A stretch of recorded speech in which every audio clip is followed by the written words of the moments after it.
sabi ni Remulla, mga justices corrupt. Sila lang hindi corrupt.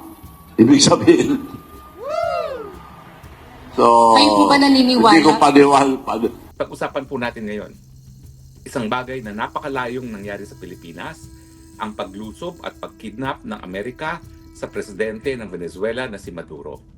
Now, unang-una po bakit ba tayo dapat mabahala dyan? Well, kasi po tayo ay isang bansa na gaya ng Venezuela ay walang laban sa mga superpowers.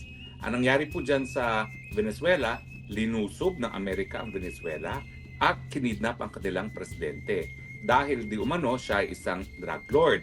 Kaya nga po ngayon, ang huling larawan na rinilis ni President Trump ay nandun na sa opisina ng Drug Enforcement Agency itong si Maduro. At ang ginawa nga ni President Trump ay talaga naman pong large-scale invasion ng Venezuela ang ginawa ay napakadami pong mga eroplano, napakadami mga barko, binuhos ang buong hukbong sandatahan ng Amerika para makidnap si Maduro. Pero nakapagtataka, bakit naman kinakailangan ganyang kalakas pang dahas ang gamitin? Alam naman nila na walang kakayahan ang Venezuela para depensahan ang kanilang mga sarili. Siyempre po, nakakaabala yan sa bansang Pilipinas dahil tayo, pwede rin tayo lusubin ng mas makapangyarihang bansa. Ang sinasabi ng Amerika, re-restbackan tayo, pero please lang, ang alam natin, ni minsan, hindi naman nag-restback ang Amerikano kung wala siyang pang-nasyonal na interes. So lahat ng mga bansa gaya ng Venezuela, gaya ng Pilipinas, dapat maabala kapag ang mga malalakas na mga bansa ay gumagamit ng dahas para makamit ang kanilang objective sa kanilang pangbansang relasyon. Unang-una po itong ginawa ng Amerika ay ito po'y pinagbabawal sa larangan ng international law. Pinagbabawal po ang paggamit ng dahas. Kinakailangan lahat po ng mga issues na dapat maresolba sa panig ng mga iba't ibang bansa ay masolusyonan sa mga mapapayapang mga pamamaraan. Yan po ay nakasaad sa UN Charter na kinikilala natin na hindi lang binding sa lahat ng UN members, kundi ito po ay restatement ng tinatawag na nakagawian ng international law or customary international law. Yung paglusob din po sa Venezuela, yan po ay labag sa soberenya ng bansa Venezuela kasi talaga namang bilang isang malayang soberenyang bansa, hindi dapat linulusob ng kahit sinong mga dayuhang bansa ang mga independenteng bansa. Yan din po ay labag doon sa immunity ng isang presidente para maaresto sa kahit anong krimen. Kaya nga po nagpuputok ang buchi ng marami ngayong mga leader sa buong daigdig kasi kahit gano'n kang kasamang tao, pag ikaw ay presidente, ang una mong responsibilidad ay gawin mong katungkulan doon sa iyong mga mamamayan na naghalal sa iyo. At alam natin na kapag sila ay kakasuhan, kahit ano pang nationality niyan, mababaliwala yung mandatong binigay sa isang presidente at imbis na maglingkod sa kanyang mga kababayan, didepensahan ng sarili. Ito, hindi lang siya dinimanda sa US, sapilitan pang kinidnap at ngayon ay ihaharap sa isang hukumang Amerikano. Yung pagdukot po kay presidente ng Venezuela, marami pong maraming analogy. Kumbaga, marami tayong paghahambingan sa nangyari kay Tatay Digong. Ang pagkakaiba lamang, samantalang si Maduro, na presidente ng Venezuela, ay dinukot ng mga dayuhan, si Tatay Digong talagang mga Pilipino pa ang nangidnap para dalhin sa dahi.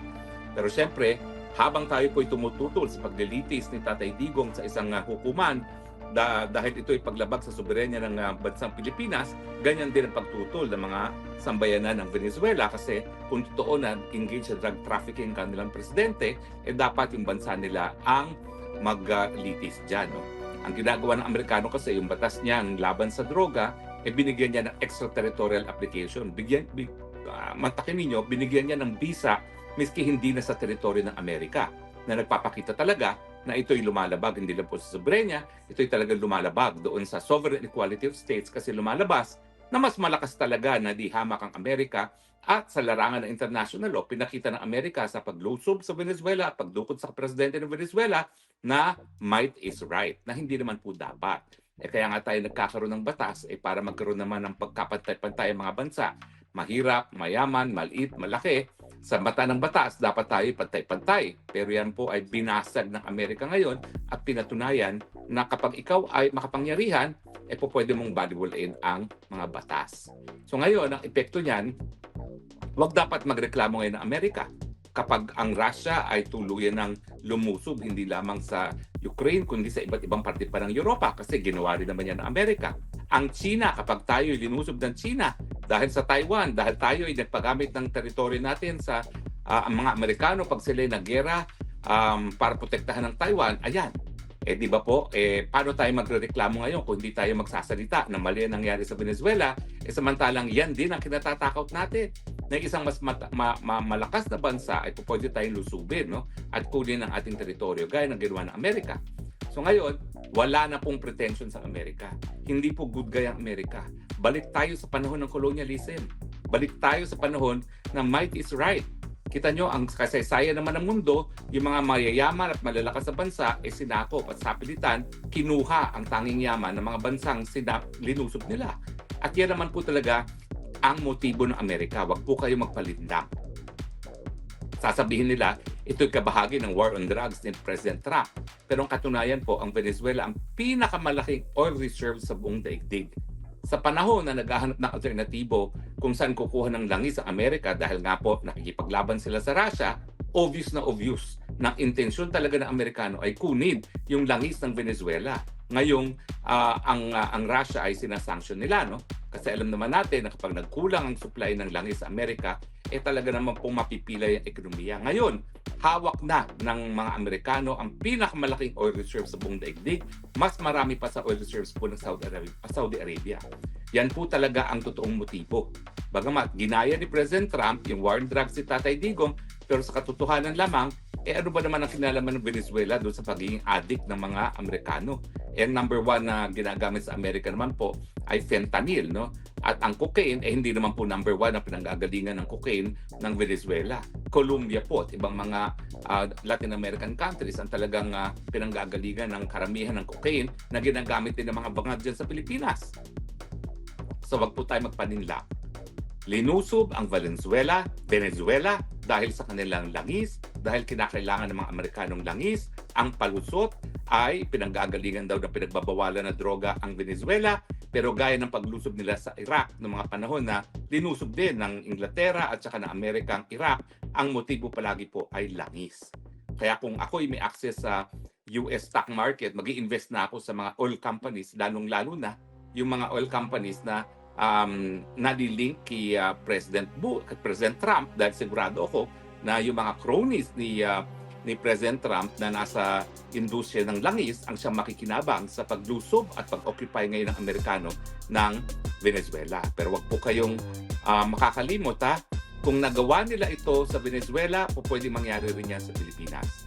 Sabihin na natin na ang interes ng Amerikano ay yung ating strategic importance, abay, hindi rin po yan imposible na kapag nanalo si Sara Duterte at nagdesisyon si Sara Duterte na paalisin ang mga puwersa ng Amerikano sa Pilipinas, pwede nilang sapilitan na sipain din si Inday Sara Duterte bagamat siya ay magiging halal ng taong bayan. Ngayon naman po, hindi naman nila sisipain si Marcos dahil si Marcos ay napaka-tapat na tuta ng mga Amerikano. Basta suportahan siya ng mga Amerikano, hinahayaan niyang gamitin ang ating teritoryo. So anyway, balik po tayo kay Tatay Digong. Ihaharap nila si President Maduro sa harap ng hukumang Amerikano. Bakit dapat ipagpatuloy yung paglilitis na yan? Alam natin na mali ang pamamaraan para makuha yung pagkatao ni President Maduro. Yan po aking sinasabi. Kung hindi natin ilalabas yung pagiging legal ng pamamaraan ng ICC kung paano nakuha ang pagkatao ni Tatay Digong, talagang mga bansa ngayon mangingitnap na lamang.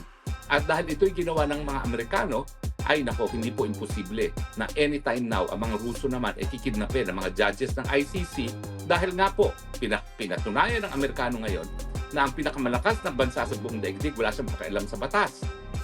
At talaga naman po, kung merong rule of law, hindi po dapat kinukonsente ang pangingidnap bilang pamamaraan para magkaroon ng jurisdiction sa pagkatao ng isang akusado ang isang hukuman. So, ngayon, nakikita nyo kung bakit galit na galit ang marami sa atin doon sa ginagawa ng ICC. Kasi nga po, hindi po pwede na itama isang pagkakamali sa pamagitan na naman ng isang pagkakamali. Sabihin na nating drug lord itong si Maduro na ako naman ay nagdududa kasi hindi naman po pwede maging presidente yan na maging mahal ng taong bayan kung siya talaga ay drug lord, no? Bakit naman kinakailangan pang labagin ang soberenya ng isang bansa gamitan ng dahas na pinagbabawal sa larangan ng international law at kidnapin ng presidente. At kung ito ang tamang pamamaraan para magkaroon ng jurisdiksyon ng hukuman, anong tawag mo sa mga hukuman ng Amerika na maglilitis kay Maduro? Hindi ba dapat yan ay tawagin kangaroo court? Kasi sa mulat-mula, sila mismo ay lumabag ng batas para ipatupad ang kanilang batas. Tama ba yun? Di ba? Kung ang nais natin ay mapatupad ang batas, dapat pati yung pamamaraan kung paano nakuha ang pagkatao ng akusado ay dapat sang-ayon din sa batas. So, ang implikasyon niyan sa Pilipinas ay yung mga hindi nakakakita kung bakit mali ang pagpapatuloy ng jurisdiksyon ng ICC kay Tatay Digong, gayong siya'y kinidnap at nilitis na wala ng jurisdiksyon ng hukuman, ngayon nakikita niyo kung bakit mali yan. Kasi pwede na kahit sinong bansa, basta sila ay makapangyarihan, pwede na silang mangidnap para ilitis ang kanilang mga kalaban. At yan nga po nangyari na mapait na karanasan ni President Maduro. Now, wala po akong ties sa Venezuela. Bagamat alam ko, Venezuela, sinuportahan po ako nung ako po ay tumakbo ng International Law Commission dyan sa US. At ako naman po ay nagpadala ng letter doon sa kanilang foreign minister at dating ambassador sa Pilipinas na nakikibahagi po tayo, nakibahagi tayo ng ating solidaridad sa bansang Venezuela dahil illegal po ang ginawa nila sa paglusob sa teritoryo ng Venezuela at sa pakidam ng kanilang mga presidente. At kung tayo makakatulong, para magkaroon ng katarungan ang paglulusob at panghihindap sa kanilang presidente, ay tayo naman po ay handang tumulong. Dahil yan naman po ay utang na loob ko sa pagsuporta ng bansa ng Venezuela nung ako po ay kumandidato para sa isang UN elective post. Anyway, mga kaibigan, huwag niyo pong isipin na palibasa malayong Venezuela, walang pakialam ang Pilipino. Ulitin ko po. Unang-una, ang pakialam po natin kasi po labag ang ginawa ng Amerika sa larangan ng international law at ang international law ay narariyan para magkaroon ng pagkakapantay-pantay mga bansa. Mahirap man, mayaman man, malaki man, maliit man, sa mata ng international law, lahat tayo ay pantay-pantay. Ang ginawa ng Amerika ay illegal dahil ito po ay labag sa pagbabawal ng paggamit ng dahas. Ang tawag po dyan ay crime of aggression dahil sila po ay gumamit ng dahas laban sa isang bansa na hindi naman by way of self-defense or hindi rin authorized ng UN. Yan din po ay labag doon sa non-intervention dahil wala pakialam ang Amerika kung paano patakbuhin ng gobyerno ni Maduro. Kasi yan po ay karapatan ng mga malayang estado na hindi dapat pinaghihimasukan ng kahit sinong mga banyagang bansa. At siyempre, yan po ay labag din dahil yan po ay labag doon sa kapangyarihan ng Venezuela na kung meron talagang pagkakasala itong si Maduro, talagang mga hukumang Venezuela lamang at mga piskal na Venezuela ang dapat maglitis. At ang implikasyon sa Pilipinas niyan, kung mababawaliwala ang international law, mawawala din yung protection natin na binibigay ng international law at pwede na rin tayong lusubin ng kahit sinong mas malakas na bansa sa atin. So kinakailangan po, idagdag po natin ang boses natin sa boses ng napakaraming mga mamamayan ng daigdig na nagsasabi na illegal ang ginawa ng Amerika na paglusob sa Venezuela at pakitap sa kanyang presidente dahil po pwedeng ang susunod na lulusubin at meron ko kidnapin na naman sa ating bansa ay ang bansang Pilipinas na ngayon po ay naging karanasan na natin kung paano kinidnap ang dating Tatay Digong at pinadala sa hukumang ICC na wala ng jurisdiksyon. Kung paano po tayo nanggagaliti sa galit dahil illegal yung pamamaraan na ginamit para makuha ang pagkatao ni Tatay Digong, ganyan din po nararamdaman ng mga taga-Venezuela at ganyan din po ang dapat maramdaman ng lahat ng mga mamamayan ng daigdig nito na naniniwala na hindi man perpekto ang sistema ng UN sa ngayon, yung mga prinsipyo ng UN kasama na ang pagbabawal sa paggamit ng dahas at pagkapantay-patay ng mga bansa at yung pulisiya na hindi dapat naghihimasok sa pagtatakbo ng gobyerno ng mga independenteng bansa. Ito po ang mga pamamaraan na nagagamit natin kung bakit sa ngayon hindi pa tayo nagkakaroon ng pangatlong pandaigdigang digmaan. So kung gusto po natin mapapatuloy ang mapayapang pamumuhay natin sa ngayon, miska hindi perpekto ang daigdig, kinakailangan respetuhin po ang batas at kayong mga Pilipino, dapat huwag niyong kalimutan. Tayo rin po naging biktima ng kidnapping at kung gano'n nasaktan ang ating damdamin dahil linabag ang ating soberenya at linabag yung immunity ng isang presidente, assuming syempre yan ang pagkakaiba kay Tatay Digong dahil si Presidente Digong naman wala ng immunity. Kaya nga sinasabi niya, since wala na siyang immunity ngayon, idemanda niyo siya sa lokal na hukuman. Pero mantakin ninyo, Kung si Inday Sara ang presidente at ayaw lang ng Amerika si Inday Sara pinagbintangan na extralegal killings, anong mararamdaman nyo kung kinidnap ng Amerika, dinusob ang Pilipinas at kinidnap ang Inday Sara pag siya ay presidente at dadalhin sa Amerika para litisin, supposedly for extralegal killings? Diba? Hindi ka manggagaliiti rin sa galit dahil parang binaliwala nila ang ating pagiging independyente bilang isang bansa, lalong-lalo na tayo ang kauna-unahang republika sa buong Asya. So kinakailangan po, lawakan natin ang pag-iisip, kinakailangan isipin natin kung anong pakialam natin dito sa mga nangyayari sa ating daigdig at napakalaki po ng pakialam natin dito sa nangyari sa Venezuela kasi gaya ng Venezuela, tayo po ay hindi kasing lakas ng mga malalakas sa bansa at tayo po ay pwedeng lusubin at kidnapin ng ating mga leaders dahil lamang sila ay tinuturing na kalaban ng mga malalakas na mga bansa. The solid north is slowly being diminished, no? Pero ang nag-emerge nga rito right now is the phenomenon of the solid south, wherein we're seeing around 23 million solid voters coming from Mindanao as well as Visayas, and I think they're all lining up for the vice president. Po bang solid north? I think meron pa rin mga meron pa rin mga loyalists, and I think this loyalists ay yung mga talagang naniniwala hindi kay BBM kundi doon sa legasiya na maaaring iniwan ng kanyang ama, no? And I believe these are the very very old people at this point in time. Kasi yung solid north, I think medyo nag-dissipate yan mula noong inilatag ni Senator Amy Marcos yung kanyang accusations that the president is a cocaine addict among others, no? So I think ito yung isa sa dahilan kung bakit medyo nag-erode talaga yung konsepto ng solid north. Plus of course titignan natin na marami na rin namang mga marami na rin namang mga tao, especially dito sa norte, I believe, na hindi na masyadong naniniwala. Diba? Kasi right now, because of social media, the truth is being exposed to us much better. Maaaring may mga fake news, maaaring may mga not so credible outlets, pero at least meron tayong pinagkukuhanan. Hindi kagaya nung araw na talagang puro fanaticism lamang, no? Yung pagiging fanatiko natin ngayon, medyo napapalitan na ng tamang mix ng information somehow. And I think this is the reason why that solid north, or at least the concept of the solid north, is slowly being diminished, no? Pero ang nag-emerge nga rito right now is the phenomenon of the solid south, wherein we're seeing around 23 million solid voters coming from Mindanao as well as Visayas, and I think they're all lining up for the vice president. Opo, Prof, sa tingin niyo po, kung titimbangin yung may maraming mga paninira na nangyayari ngayon sa Marcos at Duterte, sino po ang may marami po? At tingin niyo po, naka-apekto ba ito sa kanila? Well, kung sa dami ng paninira, definitely, mayroon kasi tayong tinatawag na parang state-sponsored na paninira, no? And definitely, ito yung ginagawa ng gobyerno laban sa mga Duterte. Pero ang mahalaga natin kasing makita rito is kung yung narrative tinatanggap ng mga tao. Kasi ultimately, at the end of the day, it's the people who will decide whether or not the government really is doing something, or whether or not what they're telling against the Dutertes is real and factual.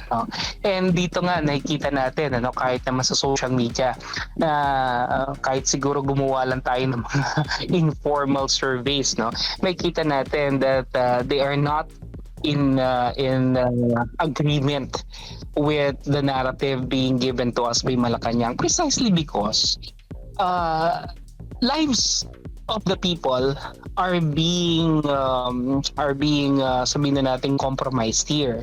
Kasi the issue of the flood control is directly correlated with survival. At kung ito ay ninakaw mo, para mo na rin ninakawan yung taong bayan ng kanilang karapatang mabuhay.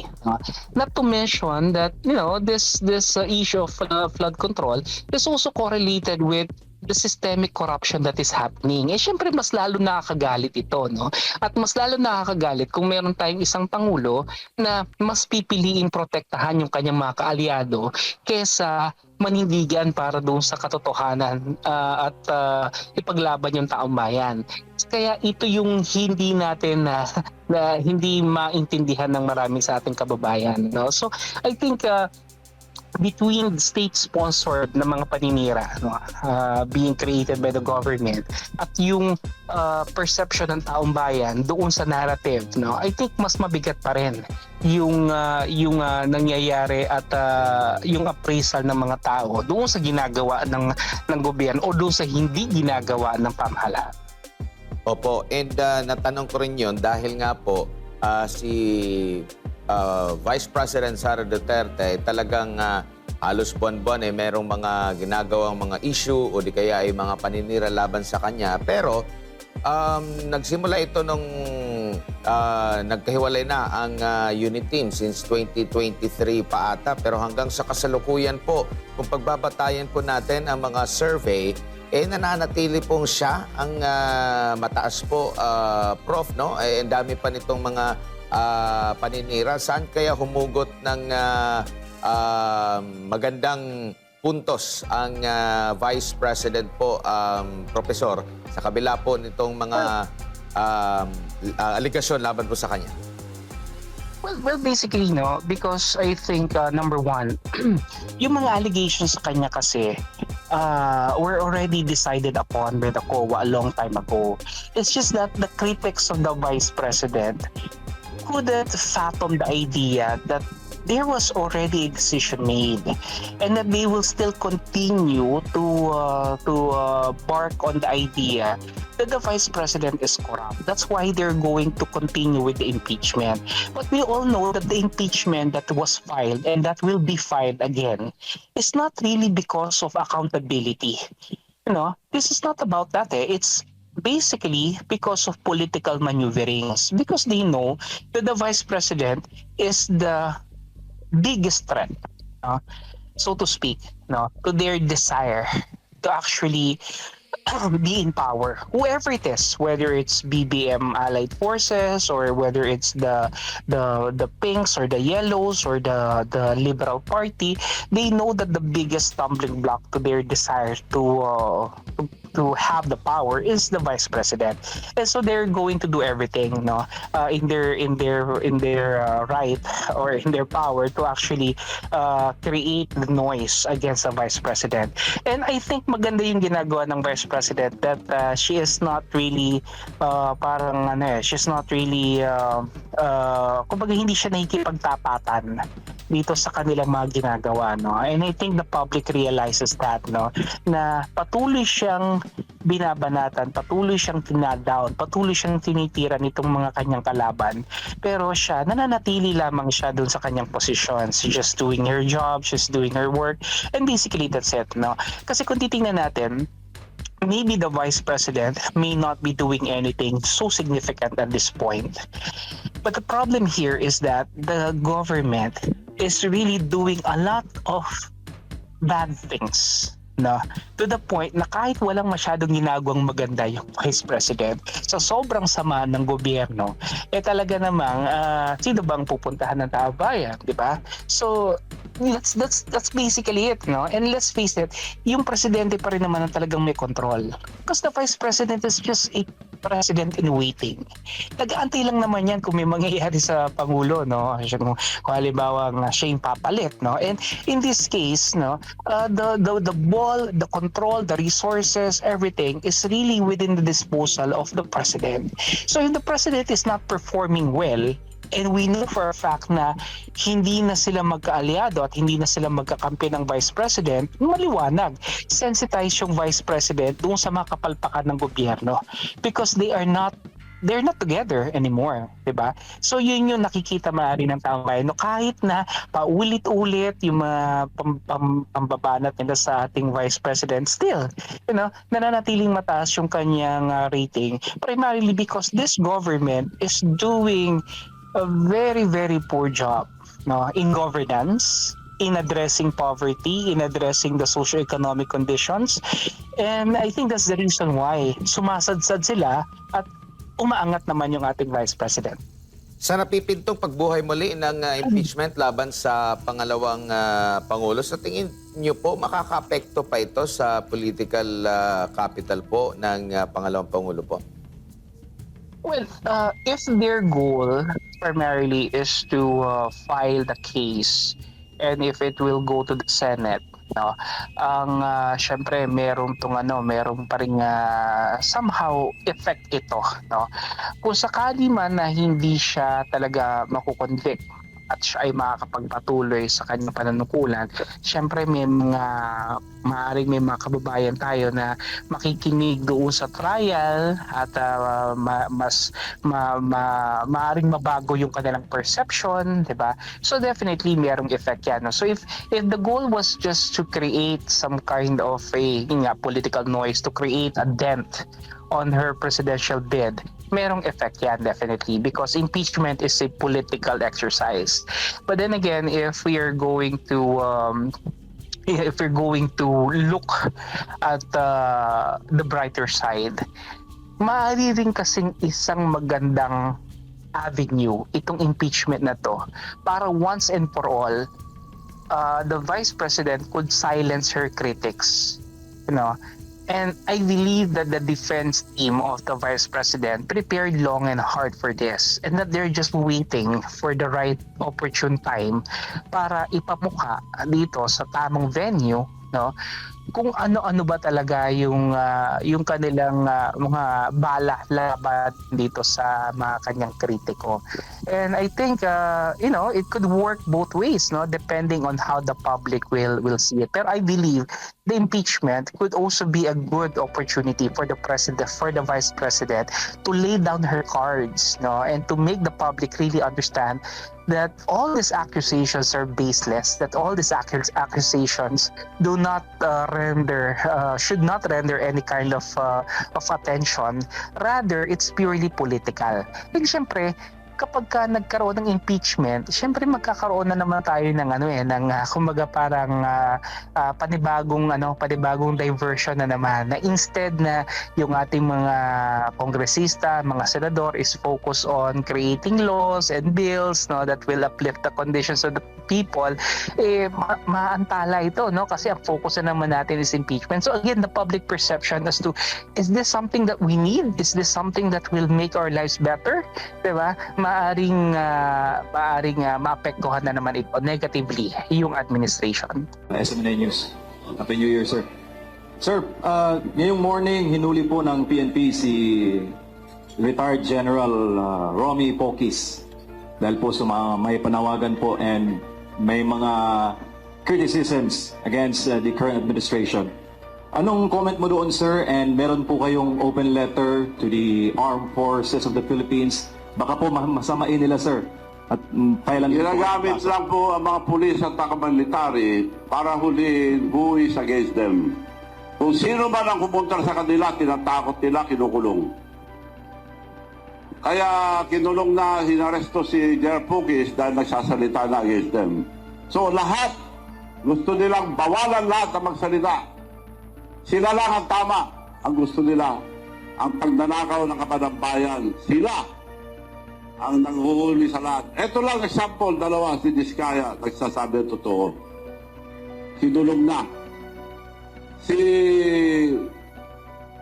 Si Saldico, importanteng witness yan, kinasuhan kagad. Kung mapatay yan, wala lang witness. Dapat kailangan natin si Saldico and Sara Diskaya para mag-witness sa lahat ng mga kaso. Sir, So maliwanag na tinatakot din ang taong bayan, wag po tayo matakot mga kababayan, kundi wala na mangyayari sa ating bansa.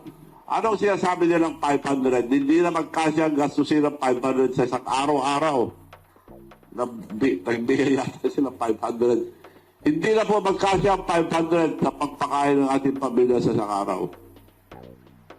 Manong, last na lang. Doon sa pagkaka-aresto kay General Pokis, na naalala nyo ba o parang bumabalik ba yung latak ng martial law? na nung panahon na yon kinukulong po yung mga nagtatanong against the government?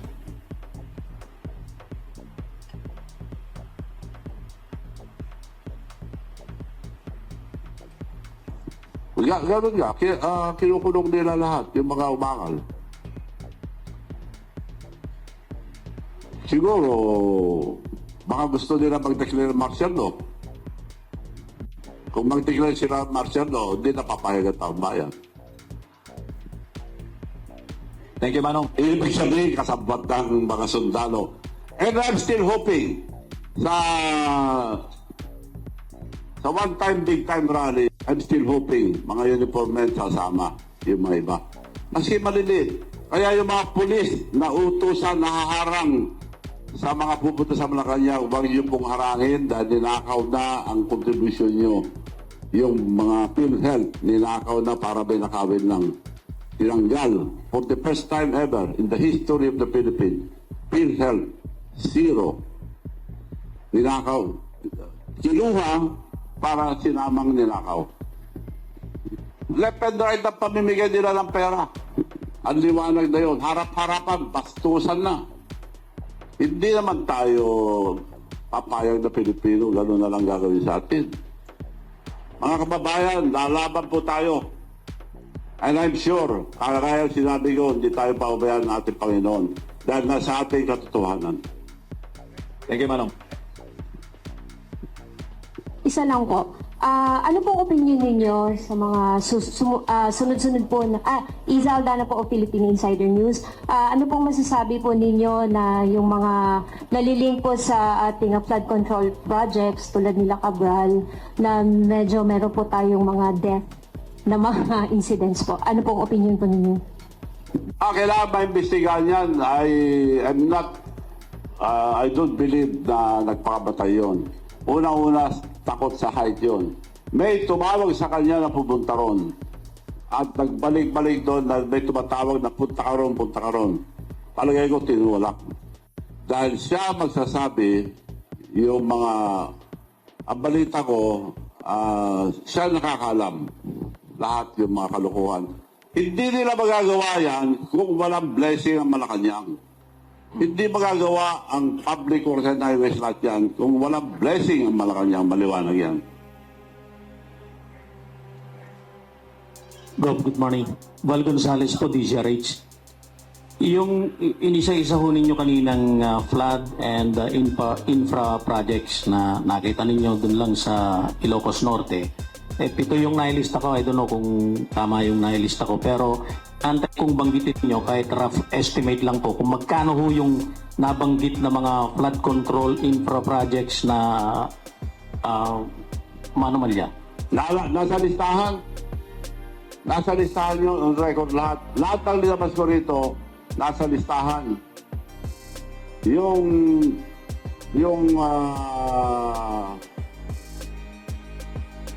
mga record, nandyan lahat ang mga record. It's all recorded. Hindi ako maglalabas dito na hindi naka-record.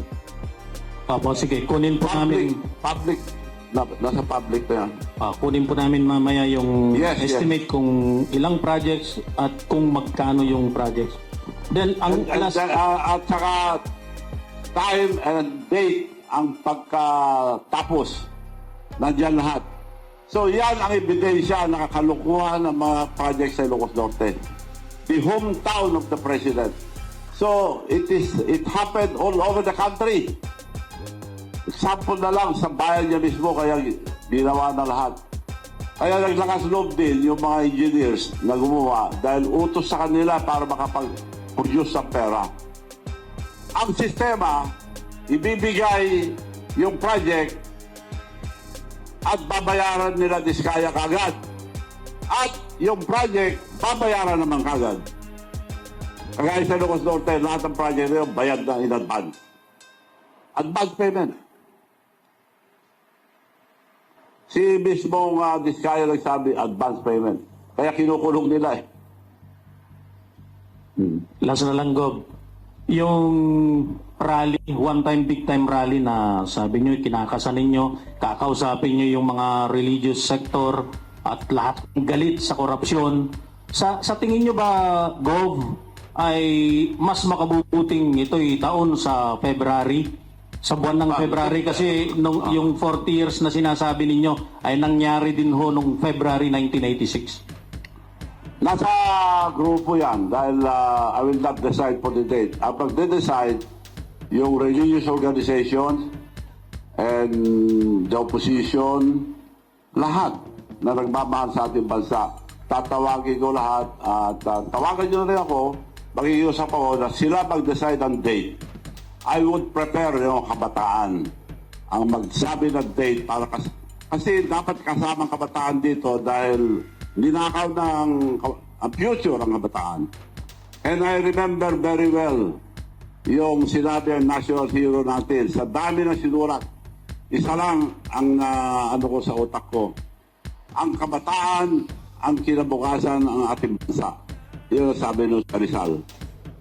So, nangyayaan ko mga kabataan, wag kayo matakot. Future niya ito, hindi po sa amin. Para sa inyo po ito. Kung gusto niyo pagpatuloy na ganito, nasa inyo yan. Pero kung ayaw niyo, tumayo kayo, wag kayo matakot, dahil future niyo ito. Pero Gob, kung sakaling makausap ho ninyo lahat ng mga religious sector at ang sabihin ho nila sa inyo ay ikaw na Gob ang magdesisyon, prefer po ba ninyo yung date na February din? Maganda rin, para malamig pa yung February. Maganda yung February. At may I would sasabay suggest- din doon sa 40 years na Yes, pasok pa rin sa 40 years. 1986 na sinasabi Pasok niyo. pa rin sa 40 years. Okay, so para lang klaro, kung kayo ho ang tatanungin, gusto ho ninyo gawin ito ng February 25, 2026 o ano po? No, 26. Dito, Opo.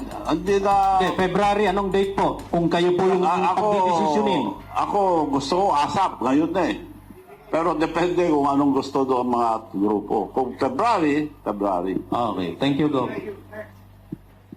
Magandang umaga po, Darlene, kahit Good morning. GMA Integrated News. Pagkatapos po nating ninyong talakayin yung mga issue at mga aligasyon, ano yung panawagan ninyo kay Pangulong Bongbong Marcos? Ito po ba ay para bumaba siya sa pwesto o manatili siya hanggang matapos yung mga investigasyon? Ang advice ko sa my former friend, dapat sumuko na siya. Mas maganda kung sumuko sa pulis o sa military, huwag niyang antayin yung nangyari sa Libya. The strongman of Libya, si Gaddafi. Anong nangyari sa kanya? Taong bayan humuli, pinatay.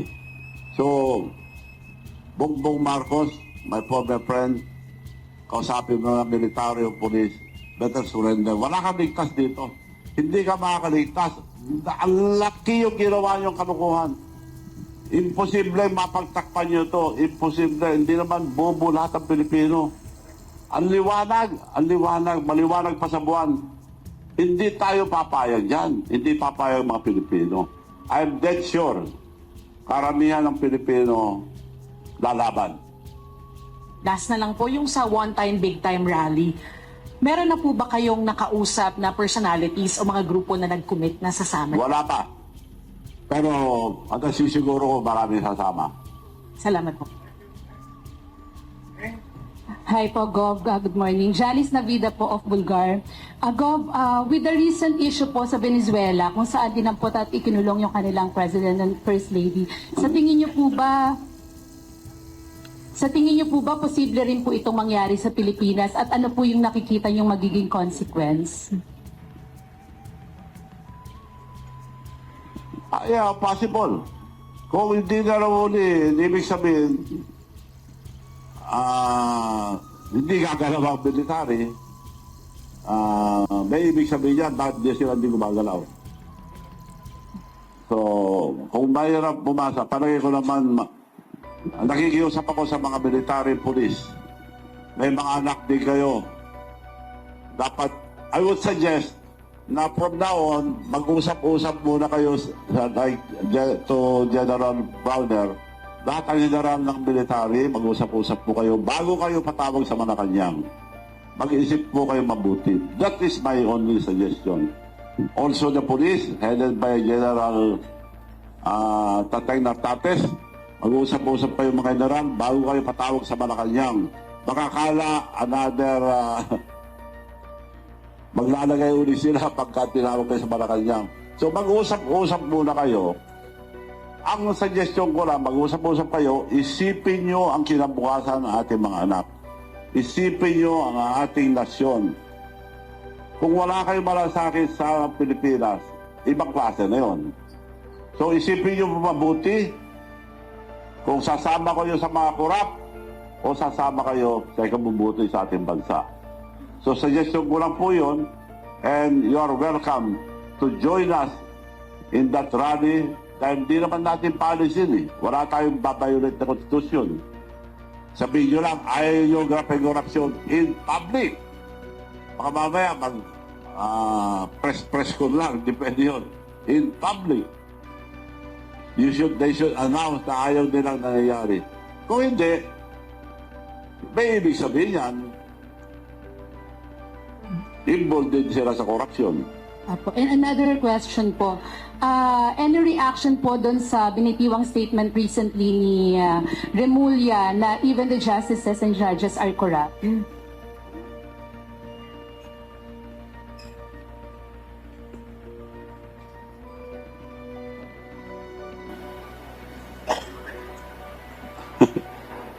Sabi ni Remulla, Apo. mga justices corrupt. Sila lang hindi corrupt. Ibig sabihin. So, Kayo po ba naniniwala? hindi ko